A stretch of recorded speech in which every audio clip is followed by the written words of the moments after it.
स्वागत है फिर से एक नए वीडियो में। तो दोस्तों आज यूपी पुलिस का फर्स्ट शिफ्ट का एग्ज़ाम हो गया है और क्वेश्चन भी आ गया। तो चलिए आज देखते हैं कैसा कैसा प्रश्न पूछा था। तो दोस्तों देखिए आप लोग को सामने है। चलिए हम अपना सिलेबस हम लोग कवर करते हैं। जीके को देखते हैं। पहला प्रश्न पूछा था कि श्वेत प्रकाश कितने रंगों से मिलकर बना होता है। तो श्वेत प्रकाश यह 7 रंगों से मिलकर बना होता है और सबसे पहले इसका पता न्यूटन के द्वारा लगाया गया था। अगला प्रश्न पूछा था कि ग्रेट बैरियर रीफ निम्नलिखित में से किस देश के तट पर स्थित है। ग्रेट बैरियर रीफ जो है यह ऑस्ट्रेलिया के तट पर स्थित है। ऑस्ट्रेलिया देश के तट पर स्थित है, ठीक है। और इसका जो निर्माण हुआ है परवाल भित्ति से हुआ है। परवाल भित्ति से हुआ है। जो दुनिया का सबसे बड़ा परवाल भित्ति से निर्मित ग्रेट बैरियर रीफ ऑस्ट्रेलिया में स्थित है। अगला प्रश्न है कि निम्नलिखित में से कौन 1946 में भारत की संविधान सभा के अध्यक्ष बने थे। तो इसका सही उत्तर हो जाएगा डॉक्टर राजेंद्र प्रसाद। 11 दिसंबर 1946 ईस्वी को जो संविधान सभा का जो बैठक हुआ था, दूसरा बैठक, उसमें डॉक्टर राजेंद्र प्रसाद को अस्थायी अध्यक्ष के रूप में बनाया गया था। और उसी में आपसे पूछता है कि अस्थायी, तो सच्चिदानंद सिन्हा को बनाया गया था। अगला प्रश्न पूछा था कि प्रयाग प्रशस्ति की रचना निम्नलिखित में से किसके द्वारा संस्कृत में की गई थी।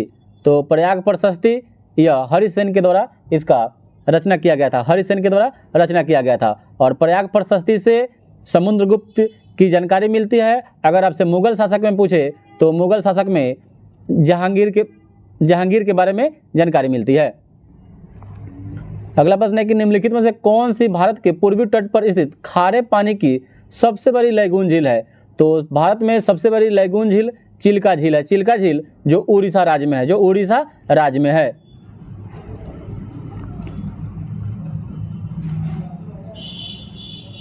चलिए अगला प्रश्न है कि बैलाडीला की पहाड़ियाँ बैल के कुबर की तरह दिखती है। पहाड़ियों की यह श्रृंखला भारत के निम्नलिखित में से किस राज्य में स्थित है। तो यह हो जाएगा छत्तीसगढ़ राज्य में है। दांतेवर जिला में है। छत्तीसगढ़ के दांतेवर जिला में है। जो किस लिए प्रसिद्ध है बैलाडीला की पहाड़ी, तो लौह अयस्क के लिए। याद रखिएगा, लौह अयस्क के लिए प्रसिद्ध है। अगला प्रश्न पूछा था कि निम्नलिखित में से किसके द्वारा निर्मित समुद्र के एक संकीर्ण चैनल द्वारा भारत श्रीलंका से अलग होता है। तो हो जाएगा पाक जलडमरूमध्य और मन्नार की खाड़ी दोनों से अलग होता है। अगला प्रश्न है कि सोनपुर मेला हर साल भारत के किस राज्य में आयोजित होने वाली एक सांस्कृतिक कार्यक्रम है।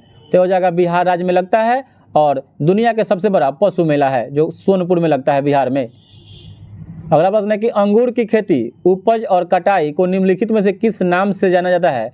तो अंगूर की खेती को विटीकल्चर कहा जाता है। उसी में आपसे ऑप्शन पूछा था पिसीकल्चर, तो यह मत्स्य के पालन को करते हैं। सेरीकल्चर रेशम कीट पालन और हॉर्टिकल्चर में सब्जियों का उत्पादन के बारे में जानते हैं। नेक्स्ट प्रश्न पूछा था कि निम्नलिखित में से किस राज्य के कुछ हिस्सों में 400 साल पहले नहर सिंचाई की एक स्थानीय प्रणाली विकसित हुई थी जिसे कुलह कहा जाता है। तो इसका सही उत्तर हो जाएगा हिमाचल प्रदेश में। हिमाचल प्रदेश इसका सही उत्तर हो जाएगा। अगला प्रश्न है कि भारत में जनगणना संगठन के लिए सर्वोच्च पद कौन सा है। तो जो भारत में जो जनगणना जो होता है, संघ सूची में जनगणना आता है, केंद्र सरकार इसको कराता है, उसमें इसके जो सर्वोच्च पद होता है उसमें जनगणना आयुक्त होते हैं, महारजिस्ट्रार और जनगणना आयुक्त भारत के होते हैं। इसका ऑप्शन नंबर ए सही उत्तर हो जाएगा। अगला प्रश्न है कि कुमार संभवम निम्नलिखित में से किस लेखक की एक सांस्कृतिक या साहित्यिक कृति है। तो हो जाएगा महाकवि कालिदास की है। अगला प्रश्न पूछा था कि विश्व पुस्तक दिवस प्रत्येक वर्ष किस दिन को मनाया जाता है। तो इसका सही उत्तर हो जाएगा 23 अप्रैल को मनाया जाता है। 23 अप्रैल को मनाया जाता है। और 5 जून को विश्व पर्यावरण दिवस मनाया जाता है। 7 अप्रैल को विश्व स्वास्थ्य संगठन दिवस मनाया जाता है। विश्व स्वास्थ्य दिवस याद रखिएगा, वर्ल्ड हेल्थ डे। अगला प्रश्न पूछा था कि विश्व स्वास्थ्य संगठन WHO का मुख्यालय निम्नलिखित में से किस स्थान पर है। तो WHO का मुख्यालय जेनेवा स्विट्जरलैंड में है। जो 7 अप्रैल को इसका मुख्य स्थापना दिवस मनाते हैं, जिसका स्थापना 1948 ईस्वी में हुआ था। अगला प्रश्न है कि किसी देश की शहरी क्षेत्रों में रहने वाली अनुपातिक जनसंख्या में वृद्धि को निम्नलिखित में से क्या कहा जाता है। तो इसका सही उत्तर हो जाएगा शहरीकरण। इसको बोलते हैं, क्या बोलते हैं, शहरीकरण बोलते हैं। अगला प्रश्न है कि national aluminium company limited NALCO का पंजीकृत कार्यालय निम्नलिखित में से किस स्थान पर है? तो यह हो जाएगा भुवनेश्वर उड़ीसा में है, भुवनेश्वर उड़ीसा में है। नुनमती असम में है, यह तेल के लिए प्रसिद्ध है। डिगबोई भी असम में तेल के लिए, जिसका स्थापना सबसे पहले 1901 इसमें किया गया था। अगला प्रश्न पूछा था कि निम्नलिखित में से कौन सा उत्तर प्रदेश का राज्य वृक्ष है? तो उत्तर प्रदेश का राज्य वृक्ष हो जाएगा बरगद, हो जाएगा बरगद। अगला प्रश्न है कि सुरहा ताल प्रसिद्ध अभयारण्य जिसमें साइबेरिया और अन्य ठंडे क्षेत्रों से प्रवासी पक्षी भी आते हैं, उत्तर प्रदेश के किस जिला में स्थित है? तो हो जाएगा बलिया जिला में, बलिया जिला इसका सही उत्तर हो जाएगा। अगला प्रश्न है कि निम्नलिखित में से कौन सा सोशल मीडिया प्लेटफॉर्म पेशेवर नेटवर्किंग और नौकरी तलाशने के लिए सबसे उपयोग है? देखिए दोस्तों, स्नैपचैट, फेसबुक, इंस्टाग्राम, लिंक्डइन। तो लिंक्डइन जो हो जाएगा ये आपका क्या है, नौकरी तलाशने के लिए सबसे उपयुक्त है।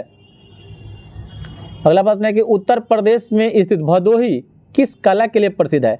तो जो भदोही है यह हाथ से बुनाई के यानी कालीन बुनाई के लिए प्रसिद्ध है, कालीन बुनाई के लिए प्रसिद्ध हो जाएगा इसका सही उत्तर।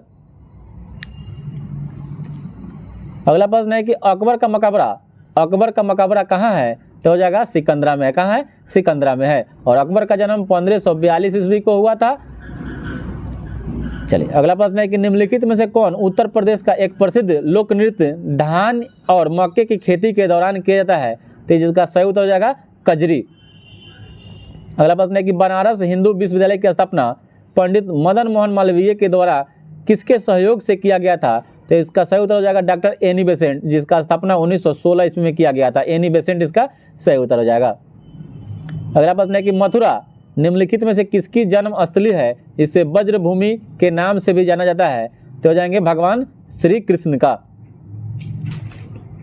अगला प्रश्न है कि निवेश मित्र मोबाइल एप्लीकेशन भारत के निम्नलिखित में से किस राज्य की एक पहल है?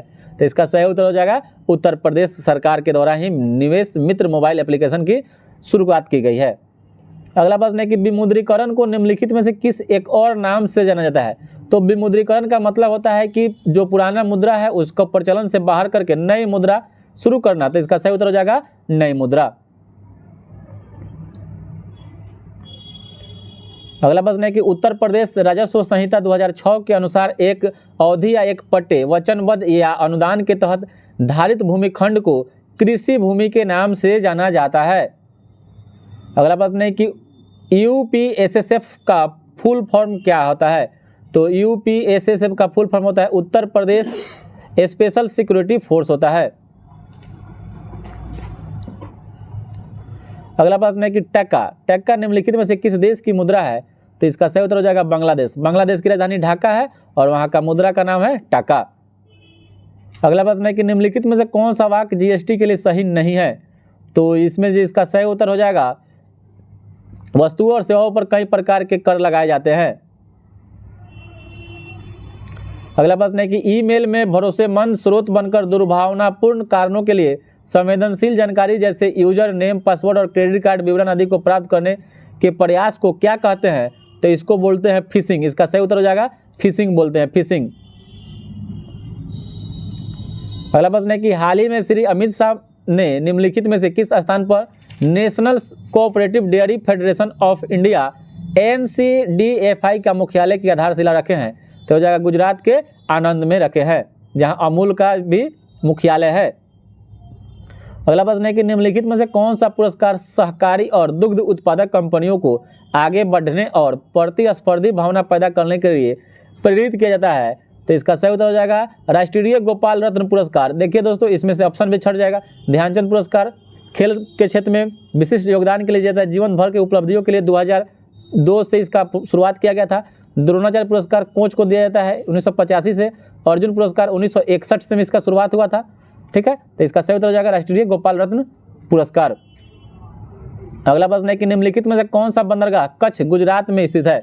तो जवाहरलाल नेहरू बंदरगाह या मुंबई में है, मार्मा गोवा में है, पारादीप उड़ीसा में है और कांडला जो बंदरगाह इसका नया नाम दीनदयाल बंदरगाह कर दिया गया। इसका सही उत्तर ऑप्शन नंबर डी हो जाएगा।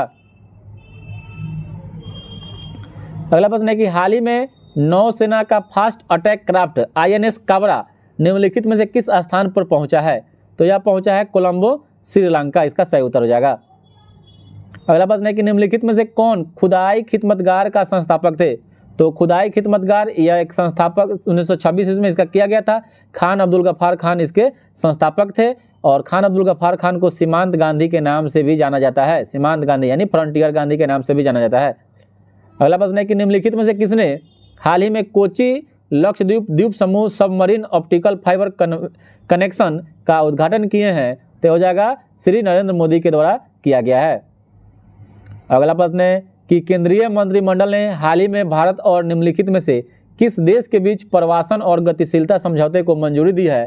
तो इसमें अगर फ्रांस रहता तो फ्रांस के साथ भी किया गया है और इसका इटली के साथ भी किया गया है। इसका ऑप्शन नंबर सी इटली सही हो जाएगा। तो दोस्तों जीके का प्रश्न ऐसा है और जीके करंट अफेयर्स भी ऐसा पूछा था। दोस्तों आप लोग को वीडियो कैसा लगा है और इसका टोटल वीडियो आप लोग को टेलीग्राम पर डाल दिया जाएगा, वहाँ से आप लोग टोटल वीडियो देख सकते हैं। तो धन्यवाद दोस्तों।